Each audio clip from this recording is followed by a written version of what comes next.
Chapter 10. Are you still in the sepulcher? Any man's death diminishes me. John Donne. The word love is a verb. Obviously, from a grammatical viewpoint, it also is often a noun. But from a theological perspective, it is primarily a verb, a continuous action. It is something dynamic that moves forward. Something similar occurs with the word resurrection. It is a noun. Nevertheless, it can be considered a verb if you look at the meaning of the resurrection, to resurrect not just once and for all, but continuously. It is something like, with each awakening, to be able to resurrect again. When all hopes seem to vanish like the clouds blown by the wind, to resurrect is to be able to recover the possibility of a new dawn. Are you still in the sepulcher? This is the reason I have concluded that it is not enough to talk about the resurrection of Christ. Obviously, this is a basic doctrine of our faith. Nevertheless, the moment has come for us to talk about the possible resurrection of every human being here and now. That means we must find the secret of constant inner renewal that takes us out of the sepulcher in which we so frequently find ourselves.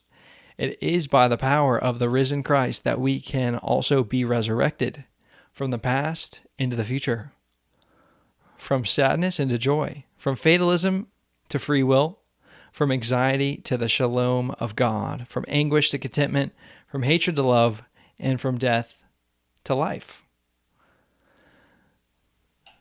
Through that power, we can change our blindness to a vision of the lily over the cross. It is something like the recognition that a star of our true destiny shines over the horizon, lifting us beyond the vicissitudes of this earthly life. We cannot allow discouragement to take root in our soul. The burdens of yesterday are the dry leaves that are blown away by the autumn wind. To come out of the sepulcher is like beginning to live anew. It is the marvel of a new beginning, like witnessing the opening of the marvelous flower of hope. To come out of the sepulcher is like being able to see in each dark night the star of a new possibility. It is allowing that star to shine in our hearts and illuminate our path toward our final destiny. It is a profound faith that burns within us, a faith which moves us forward beyond the sepulcher of our past. What a joy that nothing can cause that faith to vanquish. And in spite of every stumbling block, nothing can prevent us from receiving new and higher ideals. Ruben Alves has been helping in dealing with the theology of hope and what is required to make and keep life human. In Eternal Hope, Brunner has given us the essential nature and centrality of hope in the life of the church. A church which has no clear and definite message to give on this point, hope, has nothing to say at all. I still remember the story of a baby who was born prematurely. In the first days of his life, he was close to death. There were terrible moments of anxiety and anguish to the parents. His fragile heart seemed to oscillate between life and death. Following long days that seemed like years, his condition became normal. He gained weight and responded positively to all the medical treatments. Up to that time, no name had been given the baby. When the parents realized that he was going to live, they decided to name him Lazarus, because he had gone from death into life. He had come out from the sepulcher. This is a clear parable of what the life of anyone who comes out of the sepulcher is all about. It is the coming out of the sepulcher, whatever that sepulcher may be, and living anew that enables a person to live as if he or she has never lived before. In a very real sense, Lazarus should also be our name. I am Lazarus. I was in the sepulcher also, and I have come out. Now I live anew. Are you still in the sepulcher? William K. McElvany, president of St. Paul's School of Theology, has given us many helpful insights concerning the saving possibility. He has identified the Exodus on Easter as the code word that every situation has within itself a saving possibility. To come out of the sepulcher is to enter into the door of liberation.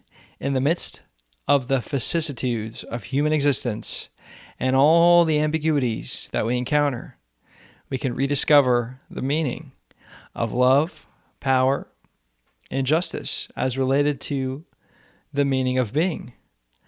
This is an ontological as well as a theological perspective.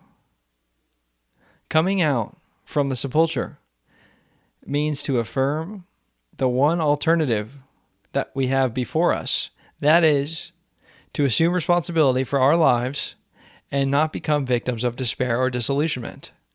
The alternative is always clear.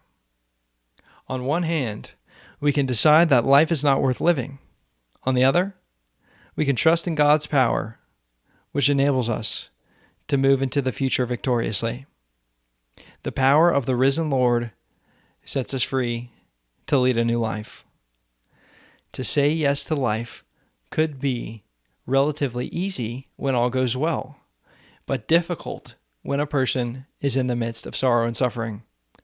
This is the only way, however, to experience victory in the face of the tragedy of pain and suffering. When we affirm all of life as it comes and embrace it, then we know what it means to conquer anew.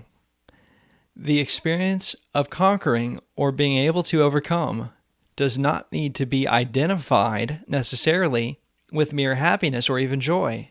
It is rather a blessedness or profound contentment. Saying yes to life, despite all other adverse circumstances of human existence, is the only way to discover life's redemptive possibilities. Jürgen Moltmann, in his Theology of Hope, wrote, "This is an age of diaspora, of sowing in hope, of self-surrender and sacrifice, for it is an age which stands within the horizon of a new future. Thus, self-expenditure in this world, day-to-day love and hope, becomes possible and becomes human within that horizon of expectation which transcends this world." My lifetime habit has been to look at the church page of the Saturday editions of the newspaper and study carefully all the different sermon titles. It is exciting and interesting to see what preachers are talking about. Some are sensational titles. Others are liturgically oriented. Others are related to current events. And yet others sound just like platitudes. Once I came across an interesting title, but not on the church page. It was shared by a friend of mine, Edward A. Rowley, who preached a sermon entitled, "The Fat Doctor Who Smokes." He talked about complacency and how difficult it is for us to change. He referred to how we enjoy hearing what we want to hear and how painful it is for us to hear anything that will necessitate a change in our lifestyle. One would normally assume that a fat doctor who smokes would find it difficult to prescribe drastic measures. It is all a matter of being willing to listen and to respond, to let the words make a difference in our lives. Human beings have definite limitations. Despite our limitations, however, we have the capacity to know and experience some things which are beyond our intellect. For instance, we have assurance of God's love as long as we know that God is for us. Nothing can really be against us. For I am sure that neither death, nor life, nor angels, nor principalities, nor things present, nor things to come, nor powers, nor height, nor depth, nor anything else in all creation will be able to separate us from the love of God. Romans 8, verses 38 and 39. The Apostle Paul is therefore silencing any possible opposition. Persons who are suffering or experiencing pain of some form of injustice may well question the veracity of this assertion. They ask, how can I turn a curse into a blessing? How can I transform obstacles into stepping stones? How can I come out of my sepulcher? Naturally, we need to guard against the peril of any false and superficial optimism. The good is not something automatic. The question, to what extent do we shape our future and determine our destiny, must be raised. What does it mean to be victims of circumstance? What is it that makes a difference? Even though we may not be able to understand or explain the complex questions, this I can affirm. God knows and understands who we are and accompanies us. The risen Lord has power to resurrect us from all kinds of sepulchres as well. We have the promise which declares that Christ's constant intercession on our behalf is able to deliver us. As Bill Gaither says in his famous song, "Because he lives, I can face tomorrow. Because he lives, all fear is gone.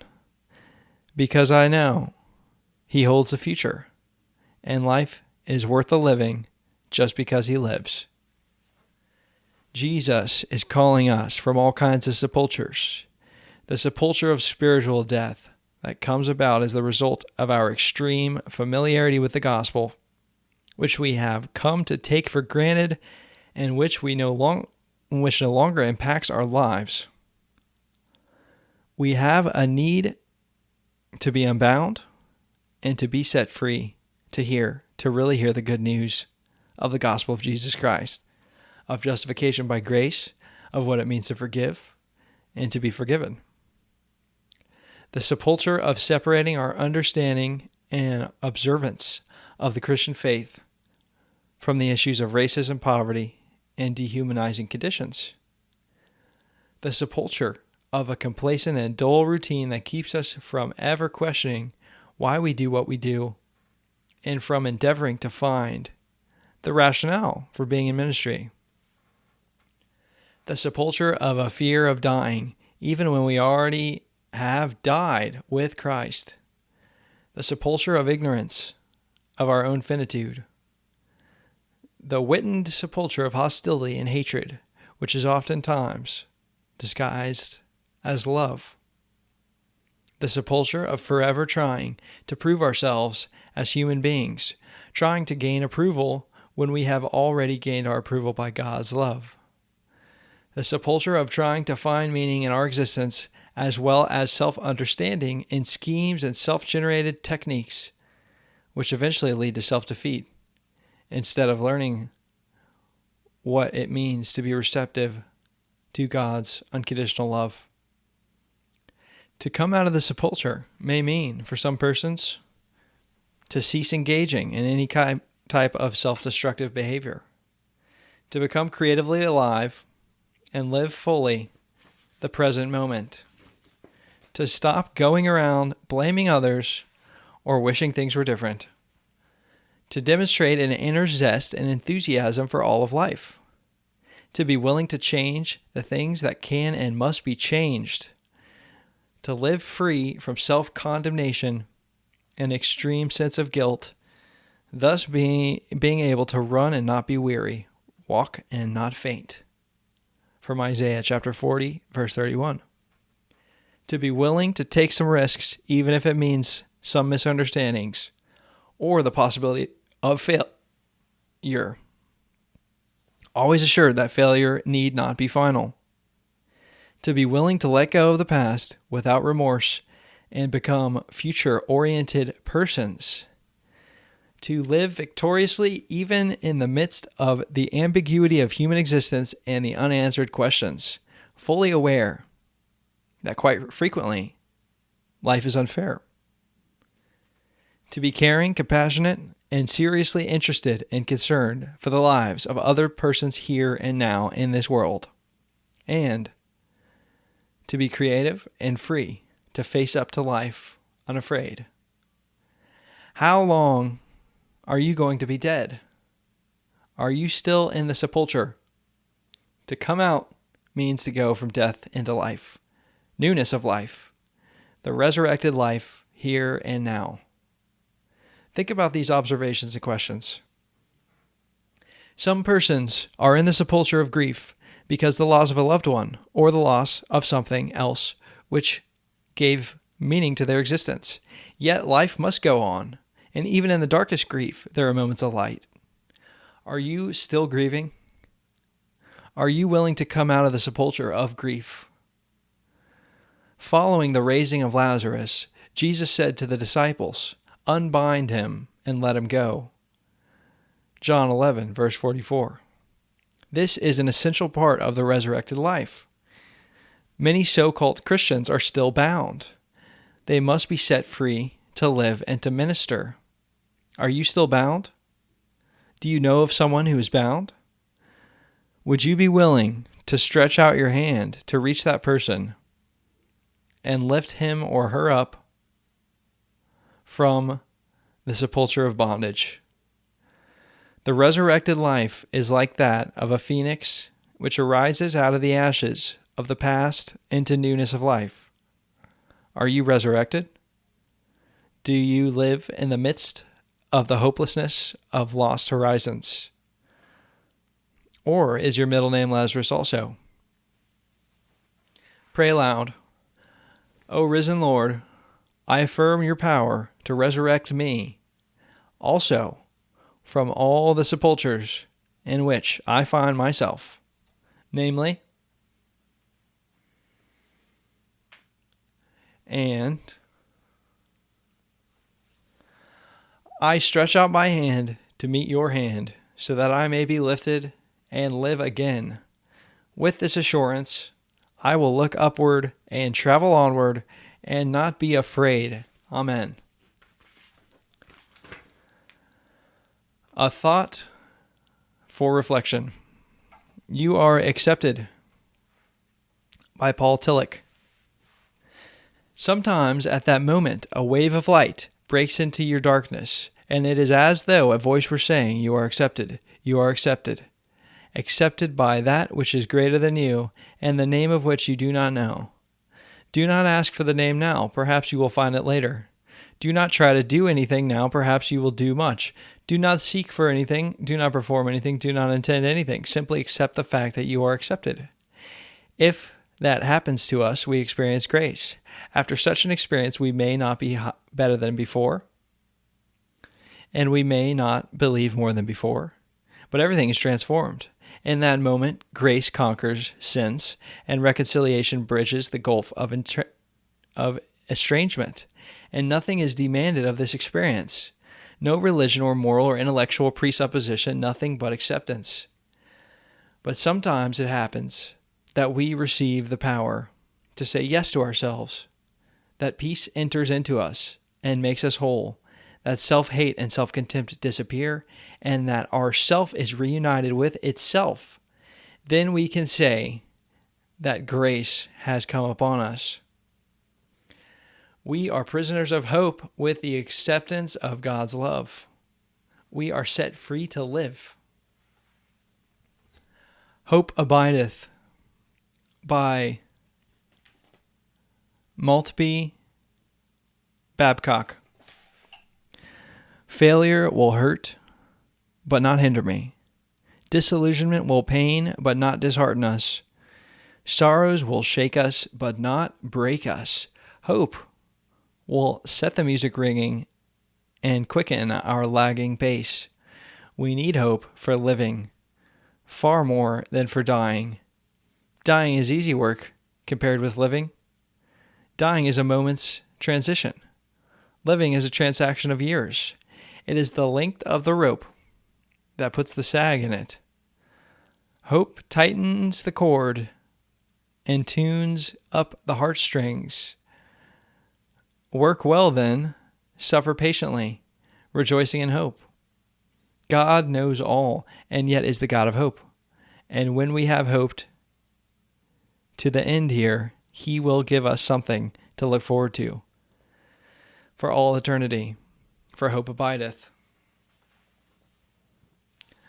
May the God of hope fill you with all joy and peace in believing, so that by the power of the Holy Spirit you may abound in hope.